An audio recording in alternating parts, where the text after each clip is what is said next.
Thank you, Constable Walker. Good morning, everyone. I'd like to start by acknowledging that we are located on the traditional territories of the Semith, Matsqui, and Leqamal First Peoples.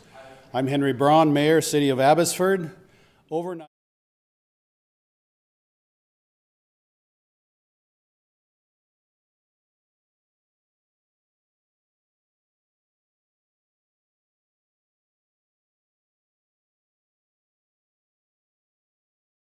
at the abbotsford.ca site for updates as they are posted and as they occur. In total, we have evacuated and registered close to 600 people. At the last update, we had approximately 100 evacuees located at TradeX, and I do want to stress that TradeX is fully equipped to support people at this time.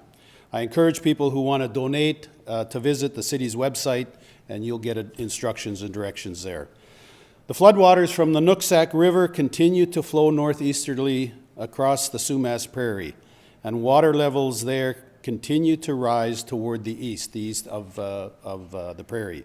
This is a situation that we are very closely monitoring. The Barrowtown Pump Station is operating at full capacity, and as I mentioned last night, approximately 500,000 gallons per minute go through that pump station. There has not been any change at Barrowtown overnight, and again, the conditions there are being monitored closely. City water services remain turned off to Sumas Prairie. Our crews did locate the water main break last night, along with some additional breaks. Our crews remain focused on repairing this so that we can get that critical infrastructure back online. And I hope to have updates on the status of this later today.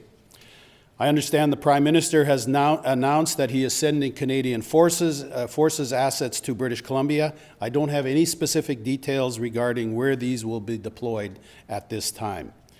We remain in contact with our government partners, and as we start to move toward the recovery phase of this emergency, as we continue to move toward the recovery of a phase of this emergency is what I meant to say. The city is and will continue to work closely with our neighbors, service providers, and First Nations to address the ongoing and changing needs of our community. The local state of emergency continues to evolve, and we will keep everyone updated as we can. The safety of Abbotsford residents remains everyone's priority.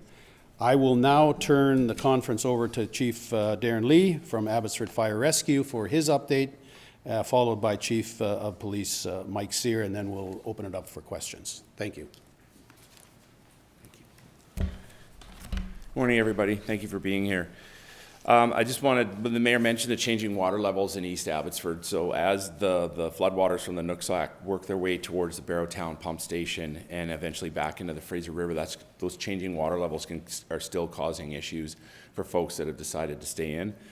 Overnight, we completed 11 more rescues, and we believe we have one in the rescue queue right now that the team's working up.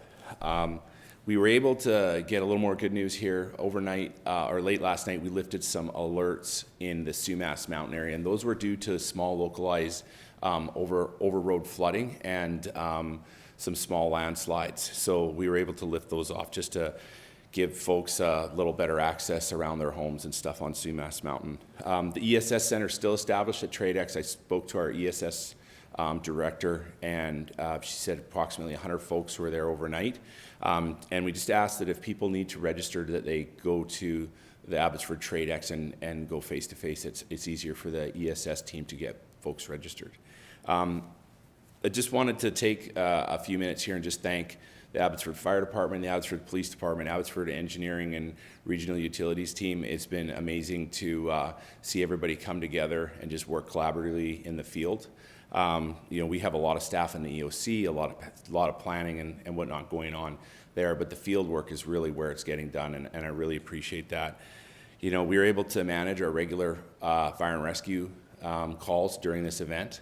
Car accidents and fires still happen, and at one time, we were double our normal staffing complement to manage the flood and manage the regular operations in the city. We were able, really fortunate to be able to work with Central Fraser Valley SAR, RCMP, Chilliwack SAR and Fire have been great partners. We've had Coquitlam SAR and Fire here. again, helping us with rescues. North Shore Rescue with the long line helicopter that was talked about yesterday, and some of these other search and rescue agencies use the helicopters as well. We've had Port Moody Fire, Canada Task Force 1, which is a component of the Vancouver Fire Department. They were here. Mission Fire and Township of Langley Fire helped us out with our large fire yesterday. And actually, I've been getting asked, so we actually put in air tanker request, which is something you do usually in the summertime, not in the wintertime, for that large fire at the RV dealership. And Conair was able to get an aircraft ready and was on standby. But our firefighters were able to be successful and improvise and get things done on the ground. So, so that was rather unique. And as you know, the mayor, just to kind of parrot his phrase here, when he says he's in touch with the government all the time, I really have to thank EMBC. They've been really supportive, and we're on the phone constantly with them and sending in requests and stuff like that, and they work really tireless to support us. So with that, I'll turn it over to the police chief. And just, one other thing, the mayor mentioned it, but I really should, is just really thank you to all the volunteers that showed up at Barrowtown and other places, and just neighbors helping neighbors. So if we can get through this without anybody getting hurt, I think it's a testament to people's professionalism and just good neighbors helping neighbors. So thank you very much. Thank you and good morning. And yeah, well said, Chief. It's this community has just absolutely been outstanding coming together, and we talk a lot about strength in community. We have seen that firsthand over and over again. Just an update: there is still over 40 people in our evacuation order area in the Sumas Prairie. We are still asking. We need those people to please get out of that area. As you've heard a couple times now, the water levels there continue to fluctuate. We continue to monitor it, moment by moment.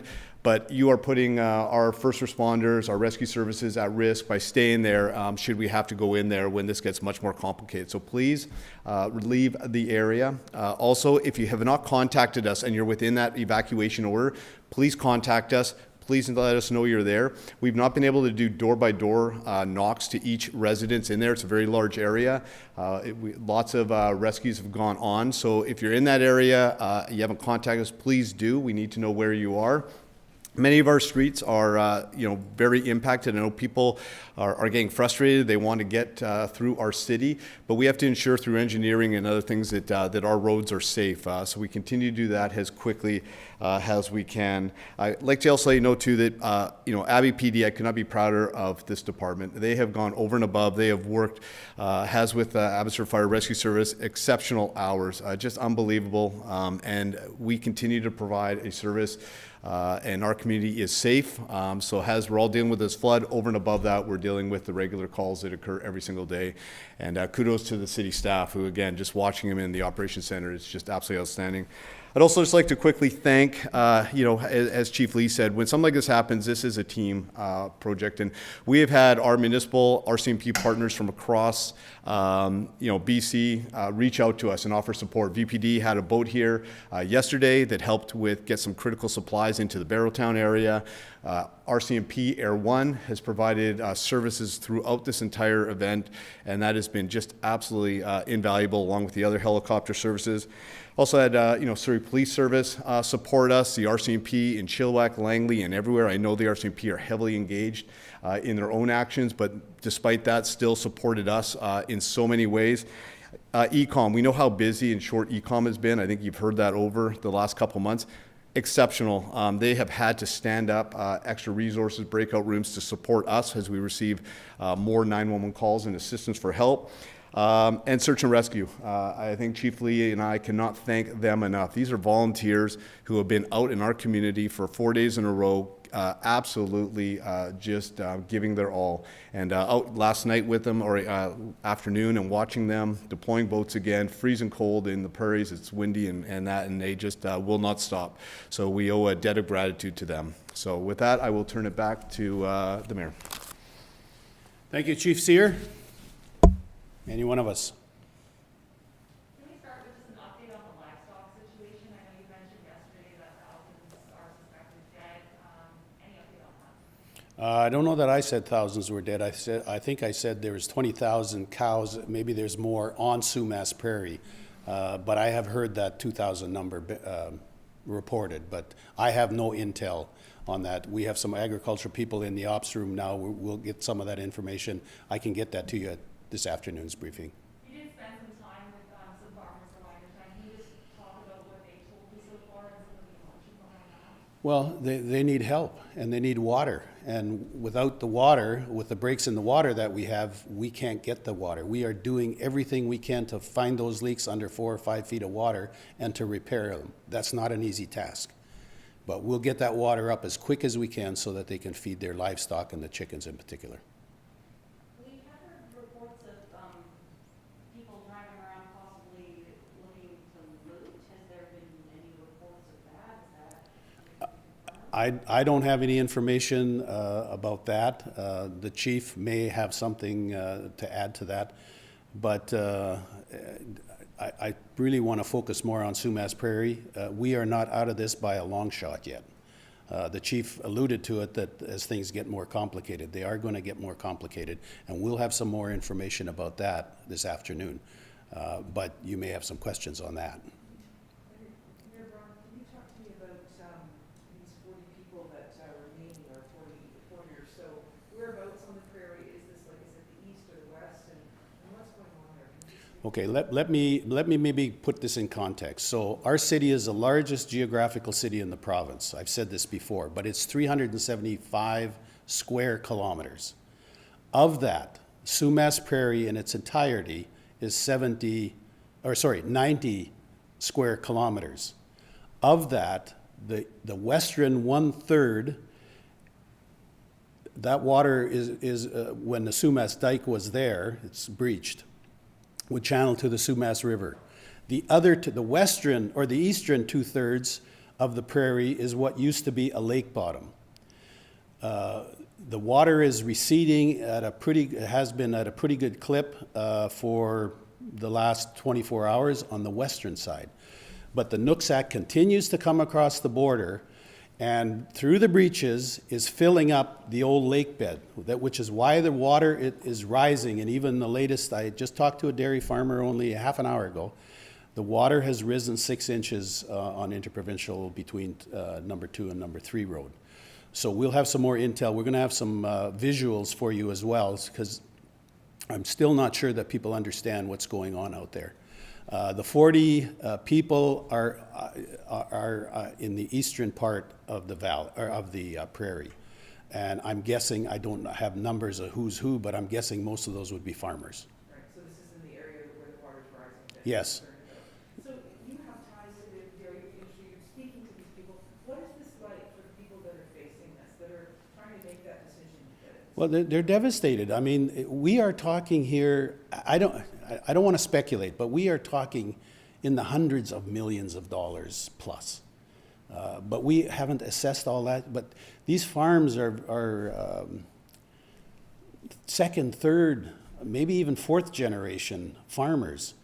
And they love their cattle, they love their land. They're not going to, they don't want to move. I get that. They want to look after their investments. Because a lot of them have lost their investments. We know that there's a lot of equipment, barns, houses that have had 5-6 feet of water. And as the eastern part of the Sumas Prairie rises, that lake used to be 10, 12 feet deep. That's what's going to happen if we can't repair. Well, there's a couple of things that have to happen, but we need to stop we have to somehow figure out, and our staff's working on this as we speak, in conjunction with the province and EMBC, to fill those gaps, because we got to stop that, or if that continues to fill up, those houses will be underwater completely. Does that help? Okay.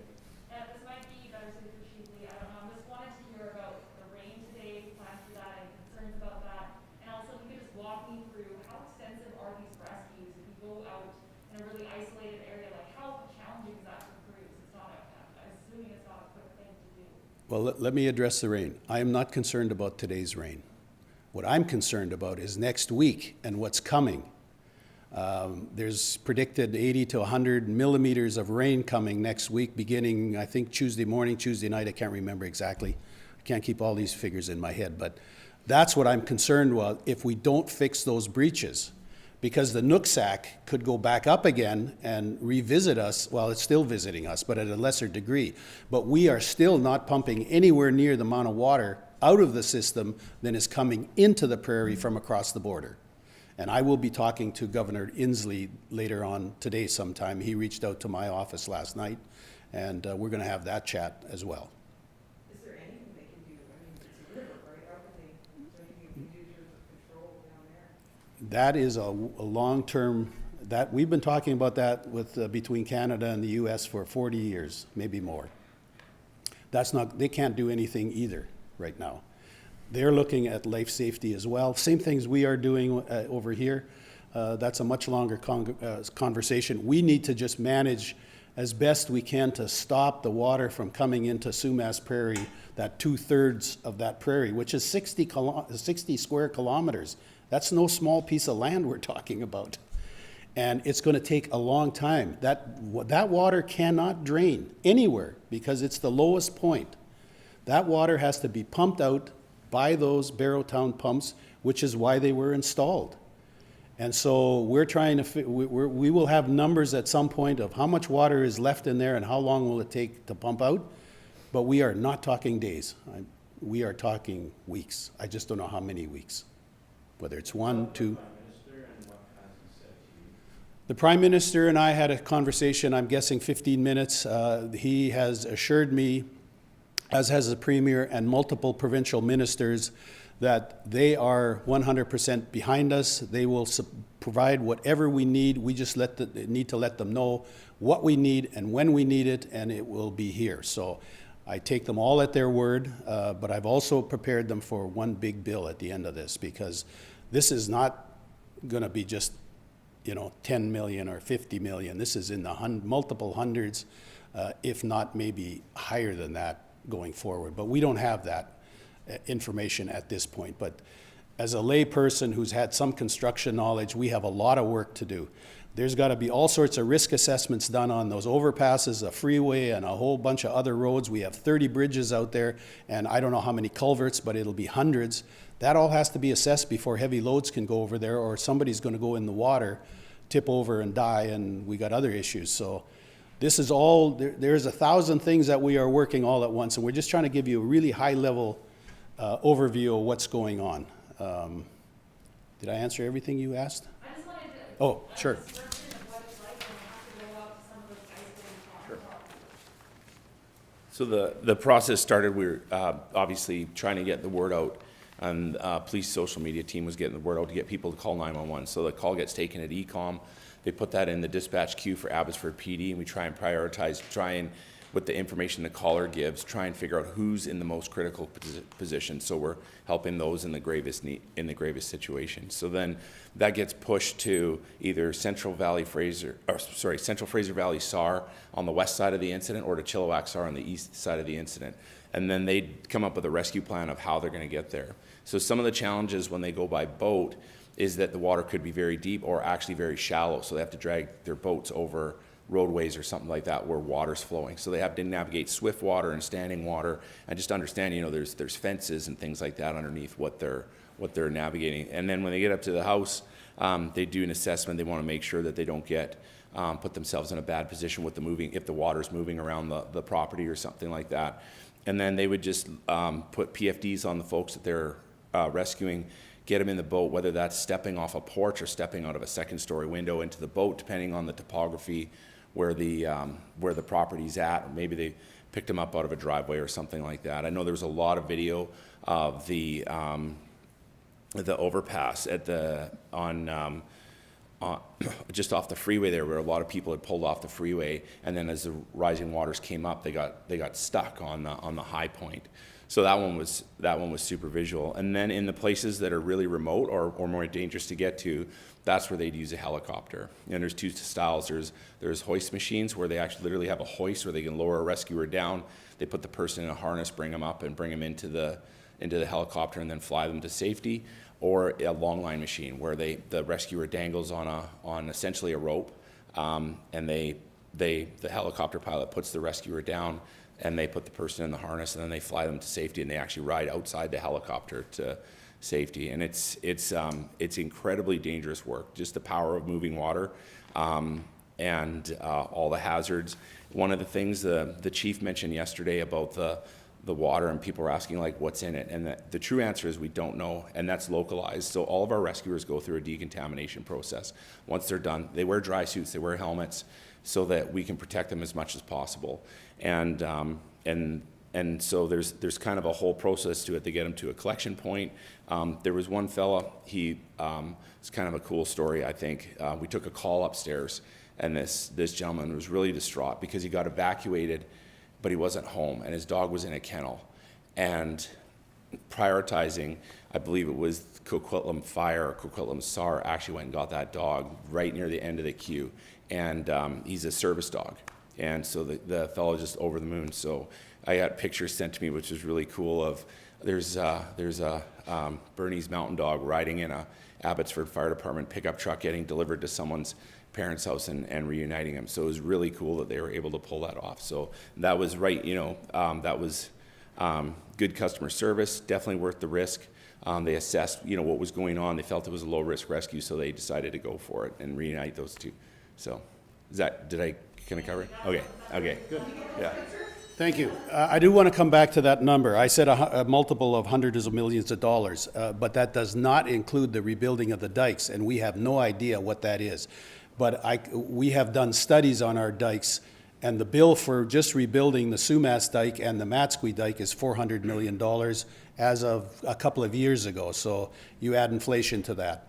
I have mentioned those figures. I think I did it with the Prime Minister too, but I for sure did it with Minister Farnworth and even Minister Popham in a discussion I had this morning.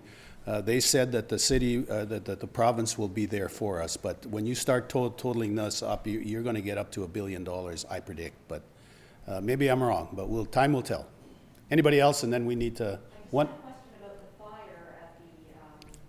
Well, the fire is not an issue anymore. It's done. There's probably some smoldering, but anything on Matsqui Prairie, the water, where we are, the event, answered everything? Good, thank you. Well, we'll have more information for you at 4 o'clock, or if something happens earlier than that, we may have to move that up. But we will have significant storyboards that will help you to put out visually to the community and to the rest of the province and country what's going on that prairie. There is a lot of complicated stuff that still has to be done. We are by no way out of this yet. Thank you. Thank you. Thank you.